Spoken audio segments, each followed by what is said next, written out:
Hello. This is Andrea from Yarn Packin Mama, and today for my YouTube post for this week, I wanted to give a little bit of a behind the scenes look at 3 new patterns that I have coming up. I have finished my samples, yay, and now I just need to write them out and submit it for editing, which I will be doing here shortly, and I will have these 3 easy patterns that are quick to make up. They're perfect for your own wardrobe or gifting to a friend because again, each of these patterns will work up in less than a day.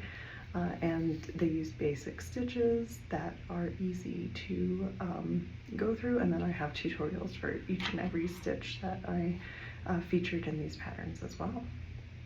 And then you can visit my blog for the links to the stitch pattern, written stitch pattern, and then also the free complimentary one that I have for my first one that I'm going to talk about, which is my Galaxy ear warmer.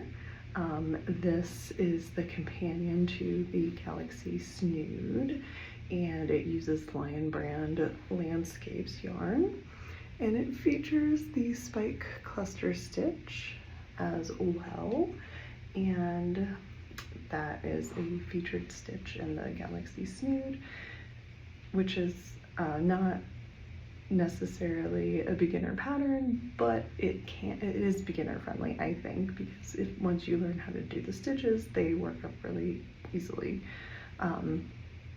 And then I should have brought my snood today to show what this looks like in conjunction with it, but I didn't. I forgot it. I looked at it and said, I don't need that today, which is my mistake. But, and then yeah, it just goes on like any other ear warmer, and it keeps my ears nice and warm in the winter. And like I said, it goes with the Galaxy Snood because it uses the same yarn and a featured stitch, which is the spike cluster stitch. And then moving on to the next pattern that I will be, my hair's all crazy and staticky, that I will be putting out is the Universe wallet. So this is just a small wallet that I made, and it's a single piece, and it works out very easily. Very little sewing on the side, and then I used a magnetic clasp. For the clasp, and I didn't like how the top of it looked, so I hot glued a button onto it myself.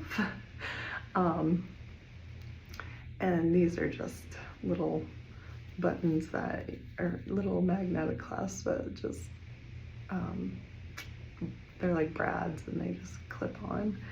But this is also going to be coming out with it by the end of the year, and I used the smooth wave stitch on this, and I used a self-striping yarn, so it's not as apparent as if I had changed colors, but I still think it looks pretty nice, and it has a nice texture.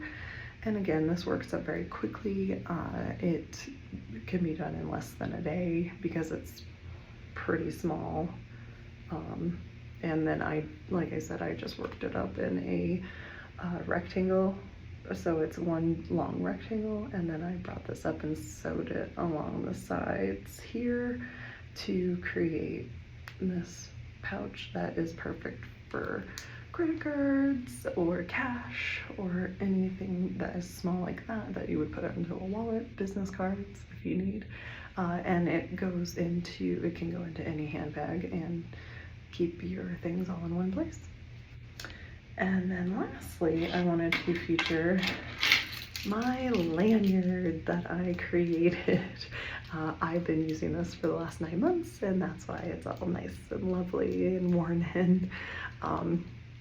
But I just created this using alternating between front post and back post treble crochets, which caused it to curl in on itself, creating a tube without sewing. And it actually looks really nice.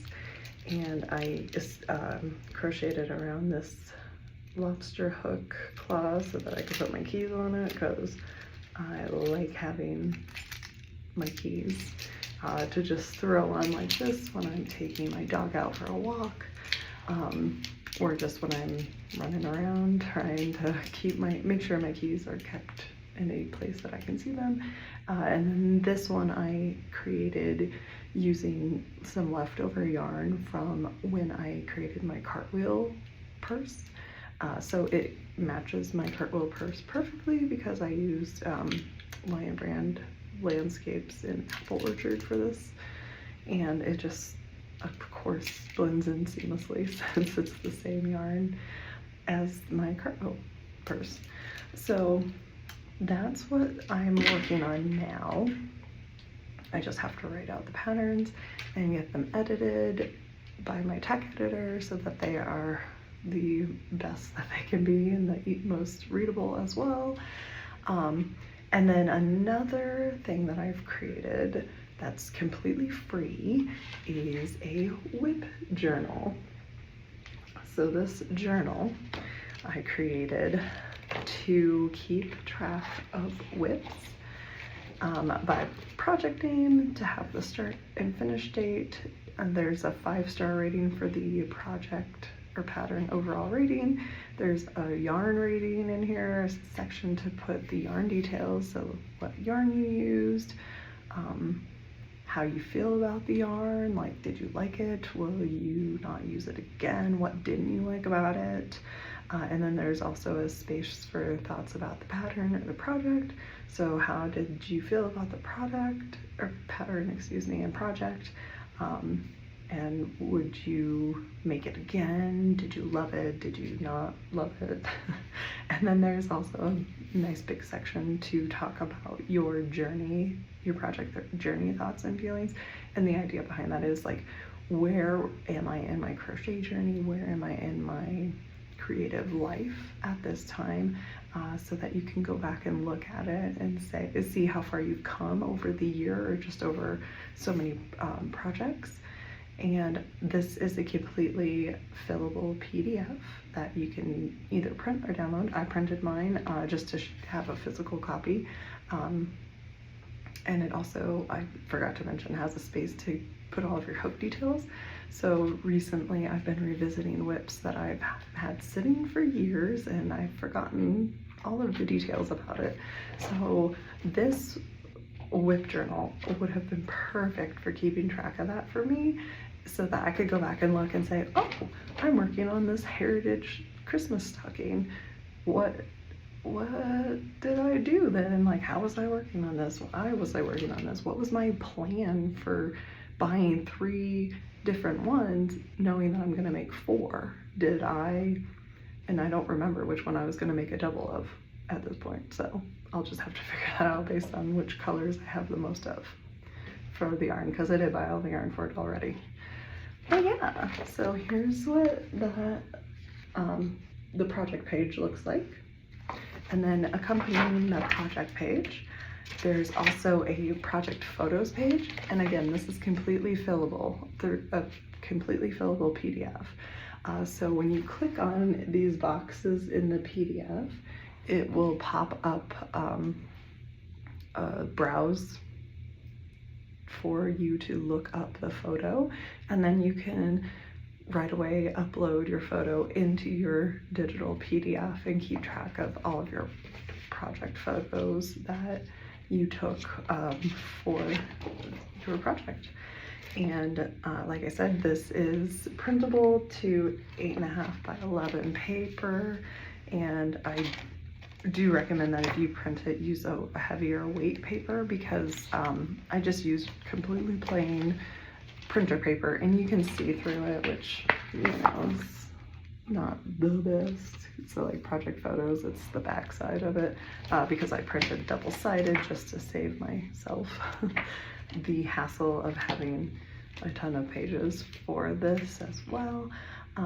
But it's completely free as long as you join my newsletter, and I hope that you decide that you want to join my newsletter to be part of the Yarn Packin' Mama universe. And like I had mentioned for. It is my goal to create a community, a crochet community where we can learn and grow together. And yes, that's what I've got for you today. I'll be back to stitch tutorials next week, and we're gonna go from there. So thank you so much for joining me today and looking at my upcoming behind the scenes projects, and I hope to see you all soon. See you next week for my normal tutorial. Bye.